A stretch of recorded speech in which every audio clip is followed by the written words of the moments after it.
Masih di News Sore, pemirsa, pertempuran antara Gaza dan Israel selama 11 hari akhirnya usai. Gencatan senjata diumumkan pukul 2 dini hari waktu setempat.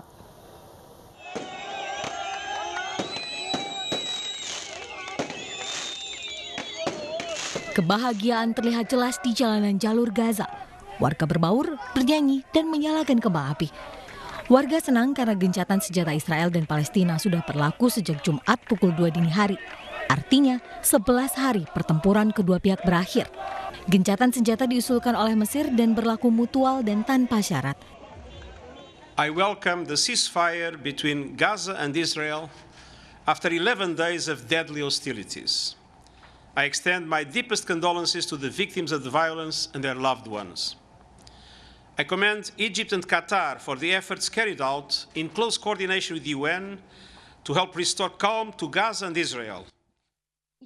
Agar konflik tidak terulang kembali, pemerintah melalui Menteri Luar Negeri meminta PBB membuat tim khusus yang bertugas memastikan keselamatan masyarakat.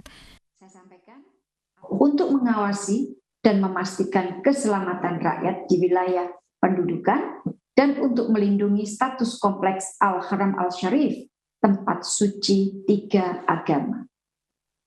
Kedua, agar Majelis Umum PBB memastikan akses kemanusiaan dan perlindungan rakyat sipil. Saya sampaikan adalah menjadi tanggung jawab kita yang paling utama untuk menyelamatkan nyawa warga sipil. Konflik Gaza-Palestina yang terjadi selama 11 hari telah menewaskan lebih dari 242 orang. 232 orang di Gaza, 12 orang di Israel. Selain itu, 1.710 warga di Gaza terluka. Berbeda dengan di Palestina yang telah damai karena gencatan senjata, di Jakarta unjuk rasa mendukung Palestina di depan Kedutaan Besar Amerika Serikat Jakarta berakhir ricuh. Sekelompok mahasiswa berusaha berunjuk rasa di lokasi yang tidak berizin dan dibubarkan paksa oleh aparat kepolisian.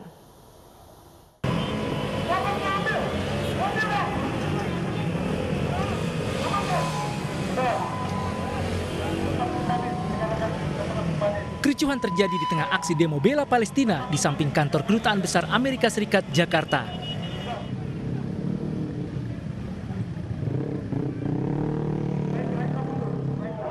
Sekelompok mahasiswa berusaha melakukan aksi di lokasi yang tidak berizin.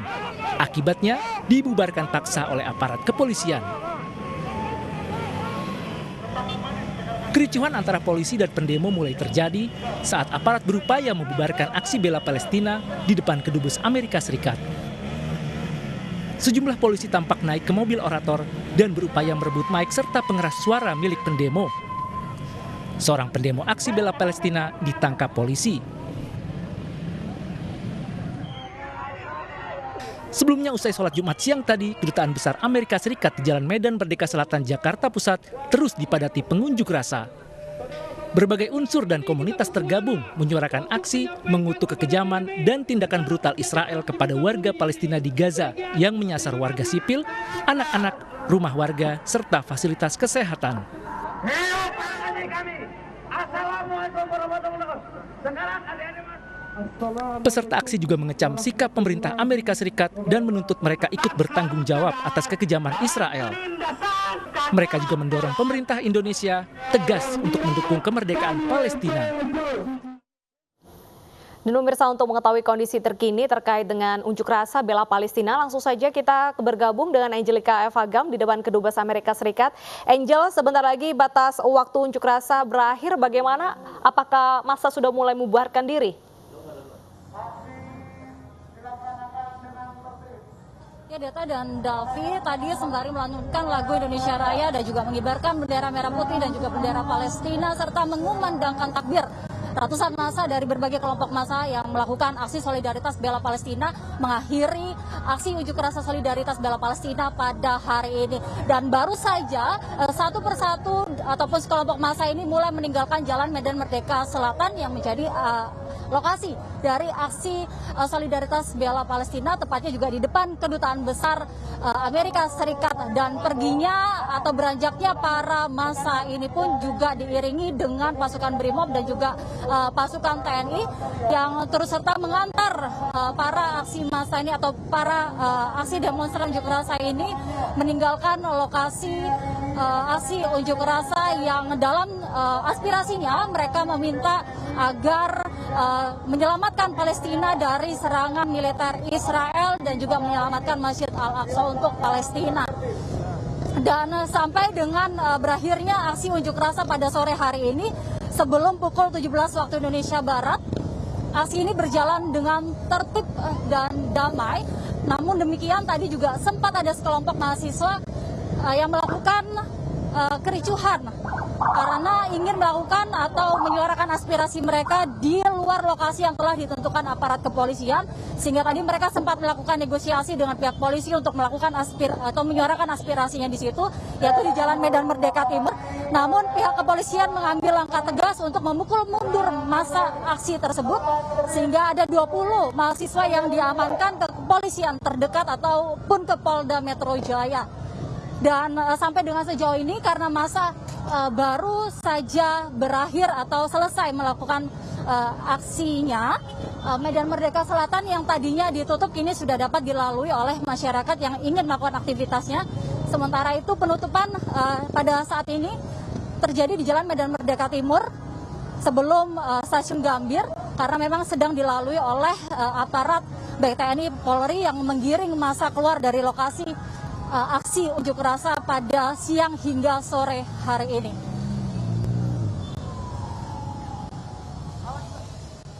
Ya, Data dan Davi.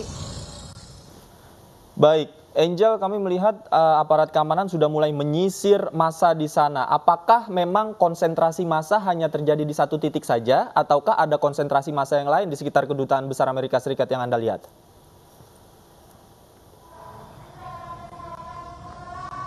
Ya, Davi, untuk konsentrasi massa yang melakukan aksi solidaritas bela Palestina ini hanya terjadi di depan Kedutaan Besar Amerika Serikat, yaitu di depan atau di Jalan Medan Merdeka Selatan sehingga aparat kepolisian hanya memfokuskan penjagaan mereka di lokasi terjadinya aksi unjuk rasa ini. Namun seperti tadi yang saya infokan, ada beberapa mahasiswa yang melakukan atau berupaya melakukan aksinya di Jalan Medan Merdeka Timur, yang mana itu tidak diperkenankan karena mengganggu arus lalu lintas, sehingga tadi pun juga sudah diamankan oleh pihak kepolisian dan situasi arus lalu lintas atau maksud kami situasi aksi unjuk rasa pun berjalan dengan kondusif dari awal dimulainya hingga berakhirnya pada pukul 17 waktu Indonesia Barat ini. Davi dan Data. Baik, terima kasih Angel atas informasi Anda. Selamat bertugas kembali, Angel. Pemirsa, Israel dan Palestina kini tengah menjalani kesepakatan gencatan senjata setelah berperang sejak akhir Ramadan lalu. Dukungan mengalir untuk Palestina di Indonesia, namun ada pula yang mendukung Israel.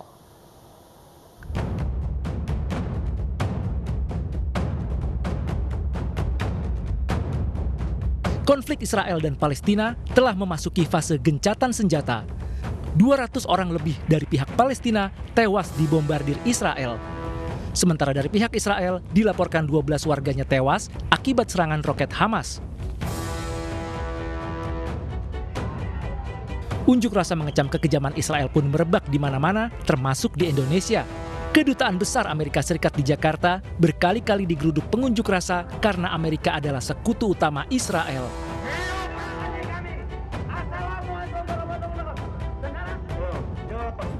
Tidak hanya di Jakarta, demo mendukung Palestina juga pecah di kota-kota lain seperti Bandung, Jawa Barat, dan Malang, Jawa Timur. Konflik Israel-Palestina juga memanaskan suhu politik di tanah air. Partai Keadilan Sejahtera yang getol menyuarakan hak-hak Palestina menduga ada pula orang yang mendukung Israel. PKS menyebut pendukung Israel sebagai Zionis Nusantara.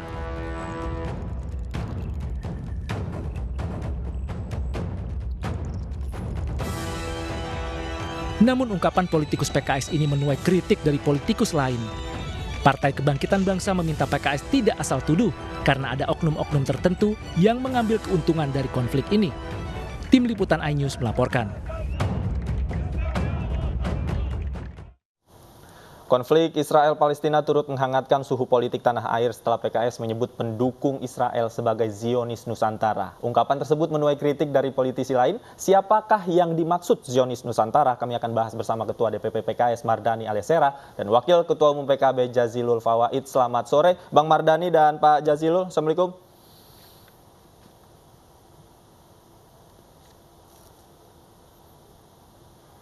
Baik, baik Bang Mardhani.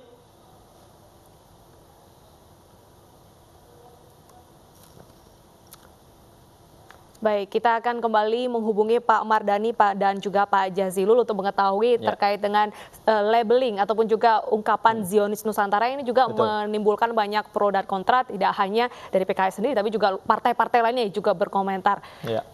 Dan pemirsa, kita ke informasi selanjutnya terkait dengan demo yang memang sore hari ini masih berlangsung di depan Kedutaan Besar Amerika Serikat karena tadi sempat berujung ricuh dan memang saat ini para pendemo ini sudah patuh ya pada aturan pada pukul 5 sore hari ini sudah harus membubarkan diri. Mereka sudah mulai membubarkan diri ya. Baik, sekarang kita akan coba menyapa kembali Bang Mardhani dan Pak Jazilul. Selamat sore, Assalamualaikum Pak Jazilul. Waalaikumsalam warahmatullahi wabarakatuh. Terdengarkah? Terdengar Pak Jazilul. Bang Mardhani bagaimana? Selamat sore. Bisa ya? Sore. Oke, baik. Saya ingin ke Bang Mardhani Alisera dulu. Sebelum saya masuk ke pernyataan dari Wakil Ketua Dewan Syuro dari PKS yang sempat menimbulkan kontroversi dan ramai dibicarakan ini, dari PKS sendiri melihat situasi terkini khususnya di Palestina dan Israel seperti apa? Yang pertama tentu alhamdulillah sudah ada gencatan senjata ya. Walaupun ini isu tidak permanen. Jadi pemerintah, DPR, masyarakat Indonesia serta komunitas internasional mesti terus bekerja menghadirkan perdamaian dan kemerdekaan bagi Palestina. Nah, yang kedua tentu ini bisa menjadi pelajaran bagi kita di Indonesia bagaimana bisa mengelola konflik agar betul-betul tidak berubah menjadi bencana. Begitu, Deva. Baik, kalau Pak Jazilul sendiri melihat gencatan senjata kedua negara tersebut, bagaimana pandangan Anda? Ya, tentu kita semua senang ya, tetapi ini kan musiman, nanti akan muncul lagi. Kami berharap ada solusi damai yang permanen, dan ini meskipun ini sekarang gencatan senjata, kita bisa menghitung berapa korban yang jatuh. Termasuk yang terlukai perasaannya. Ini duka menurut saya, dan ini tidak boleh terulang, apalagi kemarin kejadiannya di bulan suci Ramadan.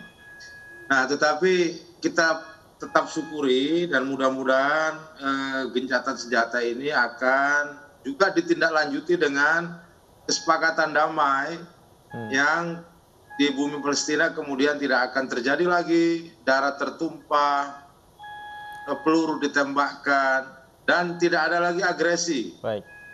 Apalagi penjajahan yang ada di bumi Palestina. Saya pikir itu sebenarnya. Kalau soal gencatan senjata itu sudah bolak-balik. Baik. Sudah sering kali terjadi. Baik, kita semua sepakat soal itu. Nah, cuman yang menarik adalah ketika kemarin konflik di Palestina dan juga Israel ini juga ramai dibicarakan khususnya di tanah air, termasuk pernyataan dari Wakil Ketua Dewan Syuro dari PKS Bang Mardhani soal Zionis Nusantara. Sebenarnya siapakah yang dimaksud Zionis Nusantara ini, Bang Mardhani? Kalau tepatnya nanti mungkin lebih enak kontak Ustadz Hidayat Nur Wahid ya, karena beliau yang menyampaikan. Tapi saya menganggapnya di era keterbukaan informasi seperti ini, semua pihak bisa bersuara dan bahwa ada sekelompok dari masyarakat Indonesia karena masukan yang dimiliki membela Israel.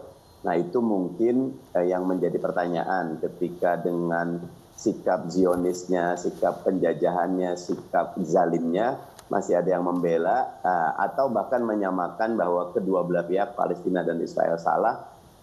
Ini mungkin perlu menjadi pelajaran buat kita semua. Begitu, Dev. Baik, Pak Jazilul sendiri bagaimana tanggapan Anda dengan Zionis Nusantara? Apakah kata-kata ini tepat untuk menggambarkan situasi? Tapi jangan dijawab dulu. Kami akan kembali usai jeda berikut, pemirsa. Tetaplah di iNews Sore.